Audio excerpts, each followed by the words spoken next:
सरिता देवी ने गुस्से में सुरेंद्र से कहा, सुरेंद्र, इससे कह दे कि हमारे घर के मामले में बीच में ना बोले। हम अपनी बेटी को जो चाहे दे। यह बीच में बोलने वाली कौन होती है?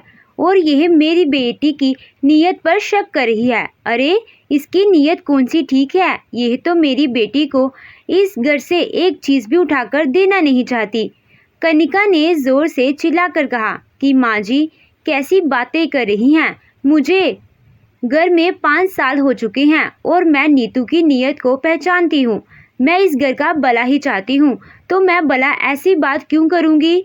सासू माँ ने चिल्लाकर कहा कि तू भला नहीं बल्कि मेरी बेटी को इस घर से दूर करना चाहती है। यह घर मेरे नाम पर है, जिसको चाहे दूँ। तू बोलने वाली कौन होती है? इसके बाद जो हुआ उसने सरिता देवी की जिंदगी को बदल कर रख दिया। पूरी कहानी जानने के लिए वीडियो को पूरा देखें और हमारे चैनल को सब्सक्राइब करना बिल्कुल ना भूलें। घर के सब लोग साथ बैठकर खा रहे थे और कनिका रसोई में गरम गरम रोटियां बना रही थी। आज इतवार का दिन था और रोटियां बनाते बनाते कनिका मन में सोच रही थी कि शुक्र है आज नहीं आई, वरना कोई इतवार छोड़ती ही नहीं है। आज आए तो सुबह से शाम तक घर के काम में मुझे जोंक कर रख देती है।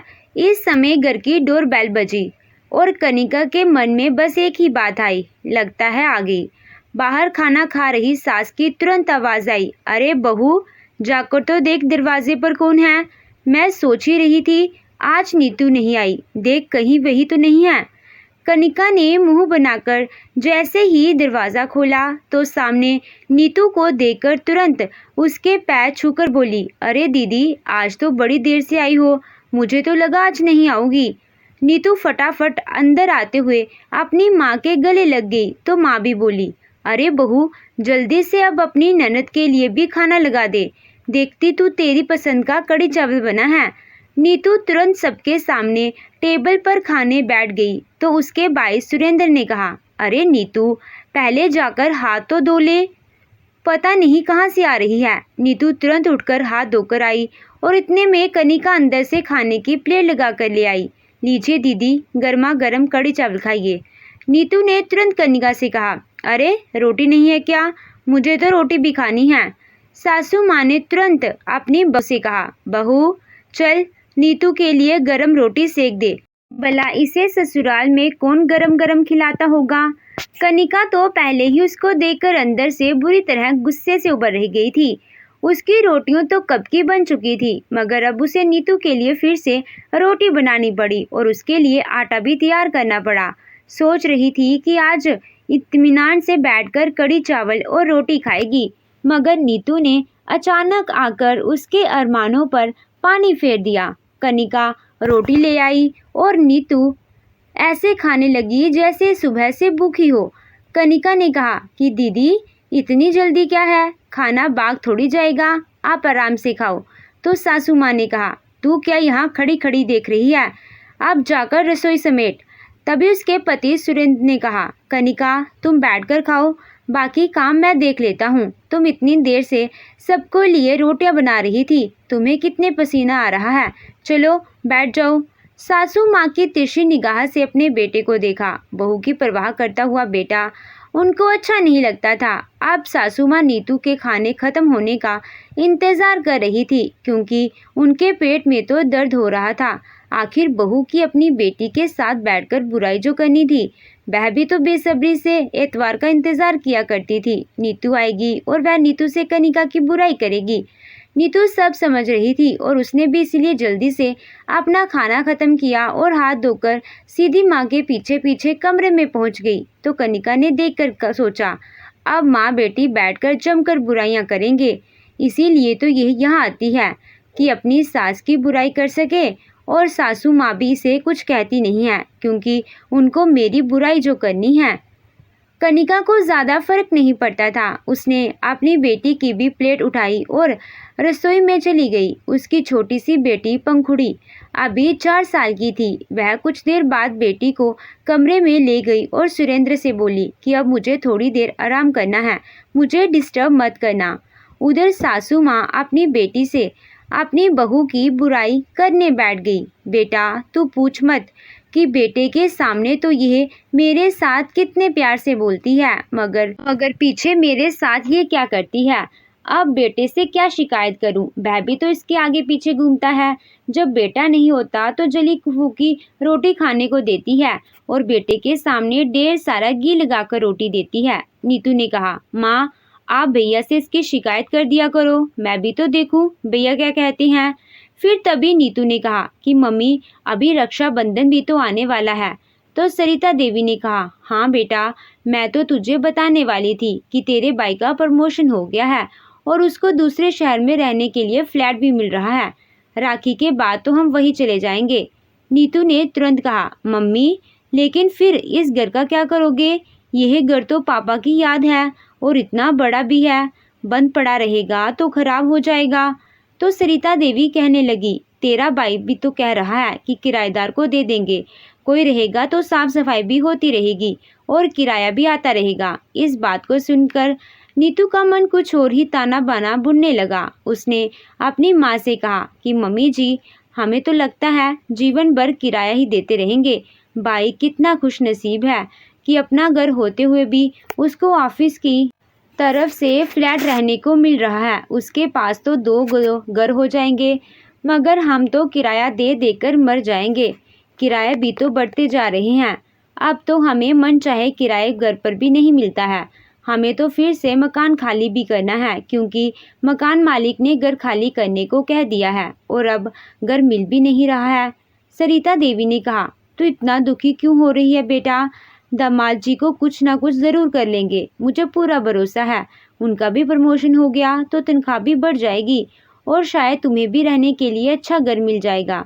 नीतू ने मुंह बनाकर कहा कि माँ, मेरे नसीब में कहाँ, पता नहीं मेरे भाग्य में क्या लिखा है।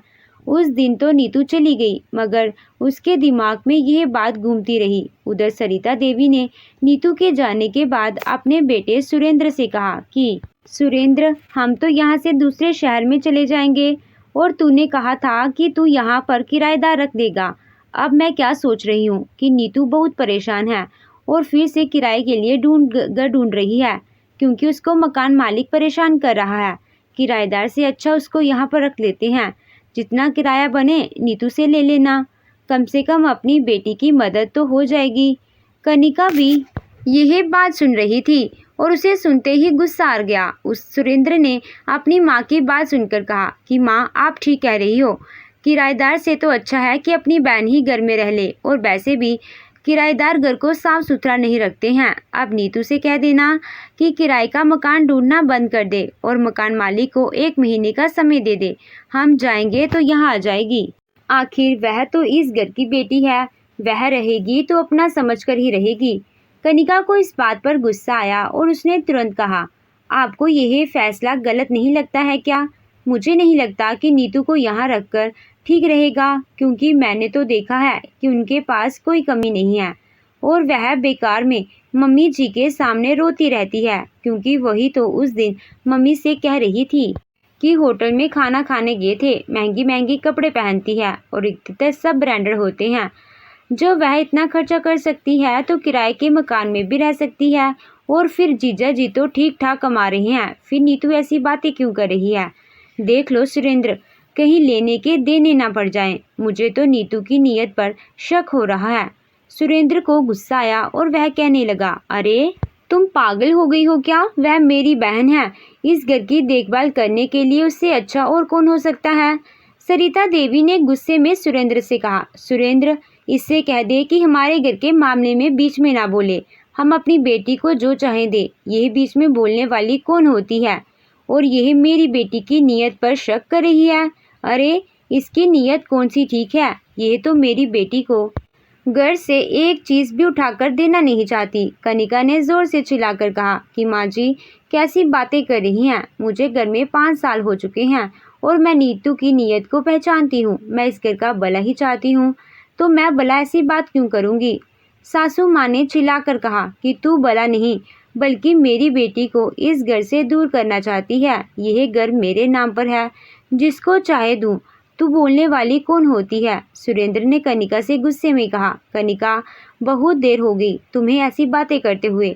मेरी बहन के बारे में इतना बोलने से पहले होश में रहो, कि मैं आगे एक शब्द भी नहीं सुनूंगा।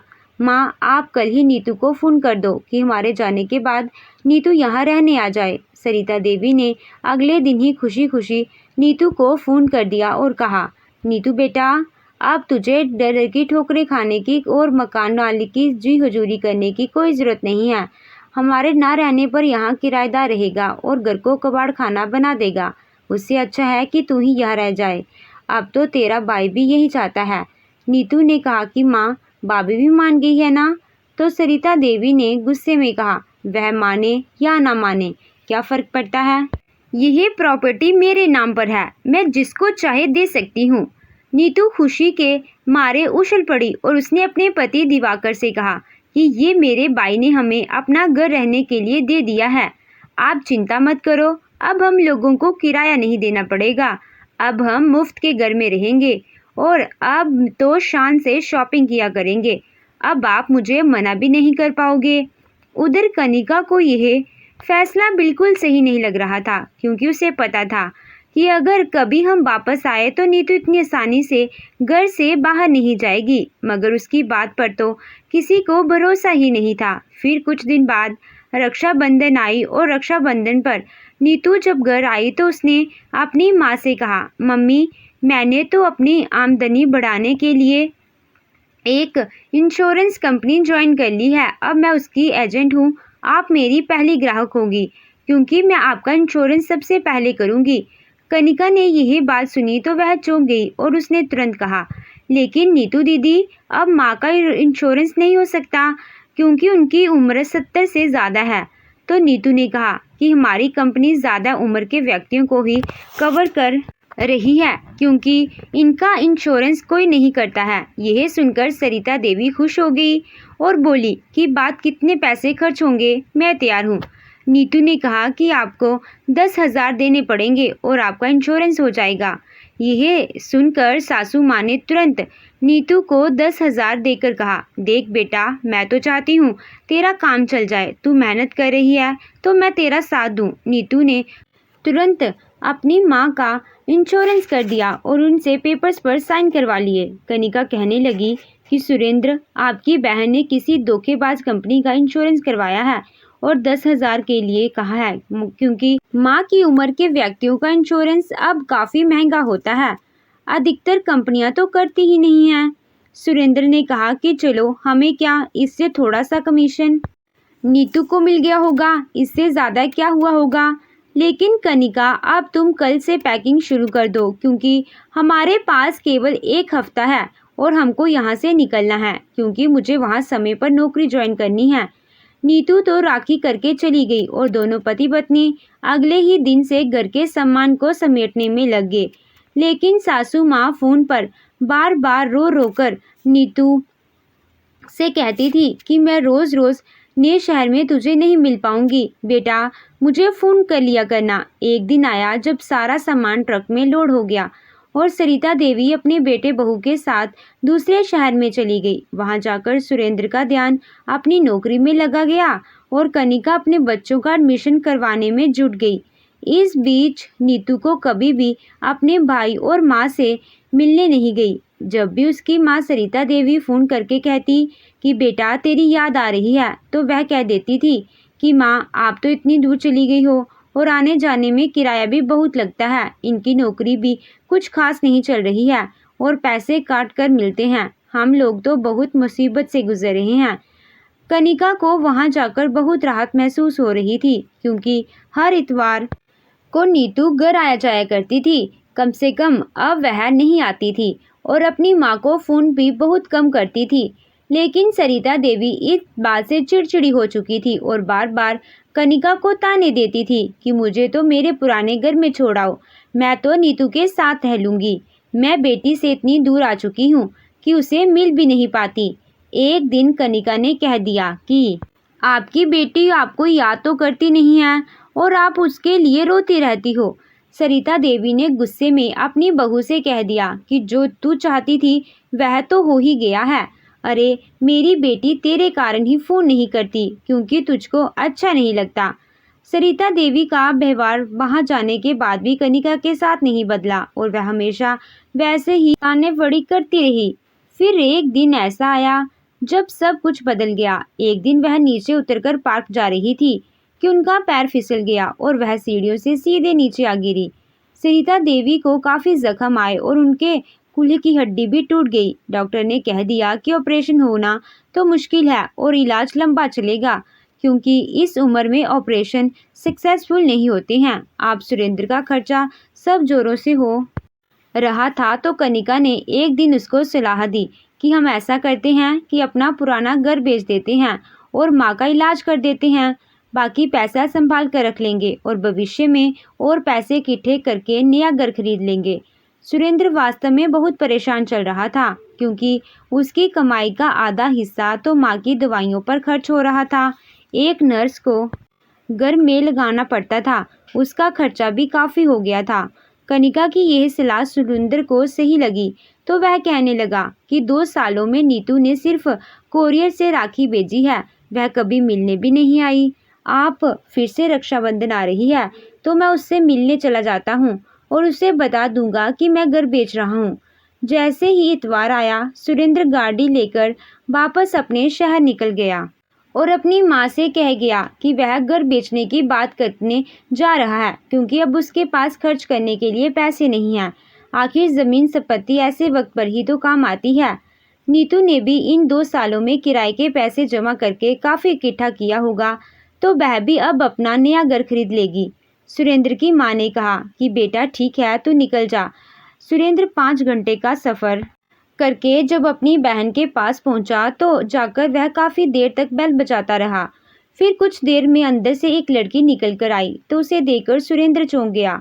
उसने लड़की से कहा कि यहाँ पर तो मेरी बहन नीतू रहती है। तो उसने कहा कि नीतू ऊपर के फ्लोर पर रहती है, नीचे तो हम रहते हैं। यह सुनकर सुरेंद्र बुचक्का सा रह गया। वह तुरंत ऊपर पहुंचा तो उसे देखकर नीतू हैरान हो गई। सुरेंद्र ने जाते ही कहा, नीतू, मुझे देखकर तुझे खुशी नहीं हो रही है क्या? तू हैरान क्यों है? नीतू कोई जवाब नहीं दे पाई और बोली कि भैया कैसी बातें कर रही हो, मैं आपके लिए पानी लाती हूँ। जब वह पानी लाई तो सुरेंद्र ने पानी पीते हुए कहा, ये नीचे कौन रहता है? मैं तो उनको नहीं जानता। तो नीतू ने कहा कि वह लोग किराएदार हैं। मैंने सोचा कि इतना बड़ा घर मैं अकेले इस्तेमाल नहीं कर सकती, तो क्यों ना एक बाग में किराएदार रख दूं, जिसे किराया आता रहेगा। सुरेंद्र ने मुस्कुराकर कहा कि यह तो तूने अच्छा काम किया, लेकिन तू 2 साल में एक बार भी हमारे शहर नहीं आई। नीतू ने कहा कि भैया इतना टाइम ही कहाँ मिलता है, मैं तो हमेशा फ़ोन पर बात कर लेती हूँ। सुरेंद्र ने कहा कि चल छोड़, मैं तुझसे कुछ ज़रूरी बात करने आया हूँ। यह सुनकर नीतू थोड़ा चौंक गई तो फिर सुरेंद्र बोला, वह क्या है ना, माँ फिसल कर गिर गई थी और उनके कूल्हे की हड्डी टूट गई है। अब उनका ट्रीटमेंट चल रहा है, क्योंकि ऑपरेशन नहीं हो सकता और इलाज अब काफ़ी महंगा है। मेरा भी बजट बिगड़ चुका है, इसीलिए मैंने सोचा कि यह घर बेच देता हूँ। आखिर यह मेरी माँ की ही तो संपत्ति है, उनके इलाज में कम से कम काम तो आएगी। यह सुनकर नीतू ने कहा कि कौन सी संपत्ति, कैसी संपत्ति? यह घर तो माँ ने मेरे नाम पर कर दिया है, चाहे तो माँ से पूछ लो, उन्होंने खुद कागज़ पर साइन किए थे। यह सुनकर तो सुरेंद्र के पैरों तले ज़मीन निकल गई। वह तुरंत गुस्से में खड़ा हो गया और अपनी बहन के गाल पर थप्पड़ मारकर बोला, मैंने सोचा नहीं था कि तू इतनी दगेबाज निकलेगी।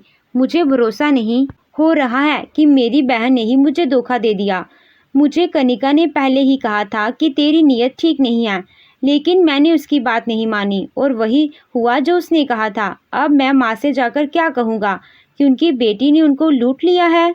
नीतू चुपचाप खड़ी होकर सुनती रही तो सुरेंद्र ने कहा, तू जिस तरह चुपचाप खड़ी होकर सुन रही है ना, उसी से पता चलता है कि तूने धोखे से माँ से यह घर हथिया लिया है। तभी सुरेंद्र सोफे पर बैठकर अपनी आंसू पोंछने लगा। फिर उसने सोचा कि कनिका को फ़ोन करके बता देता हूँ, और यह सोचकर उसने फ़ोन निकाला, मगर फिर कुछ सोचकर वह रुक गया। फिर से खड़ा होकर वह नीतू पर बरसने लगा। नीतू, तुम मेरी बहन है और इसीलिए मुझे बहुत दुख हो रहा है कि तूने मेरे साथ ऐसा किया और अपनी माँ के साथ ऐसा किया। तू सोच कि माँ को इस वक्त इस घर की कितनी ज़रूरत है, क्योंकि वह बिस्तर पर पड़ी है। मुझे सच सच बता कि तूने यह कैसे किया? पुलिस में तो मैं तुझे नहीं दे पाऊँगा, क्योंकि तू मेरी बहन है। तुझे मुझ पर दया नहीं आई, लेकिन मुझे तो तेरी करनी पड़ेगी। नीतू ने तुरंत अपने भाई से कहा, तुम्हारी बीवी को बहुत घमंड था ना कि उसके पास अपना मकान, इसीलिए मैंने सोच लिया था कि मैं इसको सबक ज़रूर सिखाऊंगी। जब मैं अम्मा से इंश्योरेंस के पेपर साइन करवाए थे तभी घर के कागज़ पर भी करवा लिए थे और माँ को पता भी नहीं चला। अब तुम जिंदगी भर भी इस घर को वापस नहीं पा सकते, क्योंकि उसमें लिखा है कि माँ अपने होशो हवास में वह घर मेरे नाम कर रही है। आखिर मैंने तुम्हारी बीवी से बदला ले ही लिया। सुरेंद्र को आज समझ में आया था कि नीतू अपनी भाभी कनिका से कितना जल्दी है। सुरेंद्र वहां से खड़ा होकर निकल गया और नीतू बेफिक्र हो गई थी। अब जिंदगी भर कोई उसे घर से निकालने वाला नहीं है। मगर आधे घंटे बाद ही वहां पुलिस की टीम आ गई, जिसे देखते ही नीतू के होश उड़ गए। सुरेंद्र ने सबके सामने कहा कि यही है मेरी बहन जिसने मेरे साथ इतना बड़ा धोखा किया है। तो नीतू कहने लगी कि नहीं, मेरी माँ ने खुद मुझे ये घर दिया है।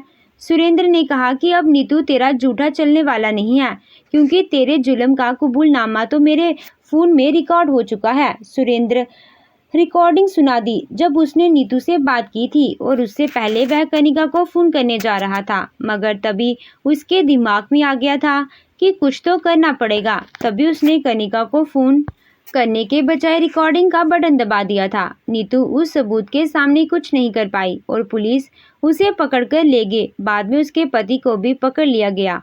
सुरेंद्र जब वापस घर पहुंचा तो कनिका को सारी बात बताई और अपनी माँ को भी सारी बात बताई, जिसे सुनकर सरिता देवी के होश उड़ गए।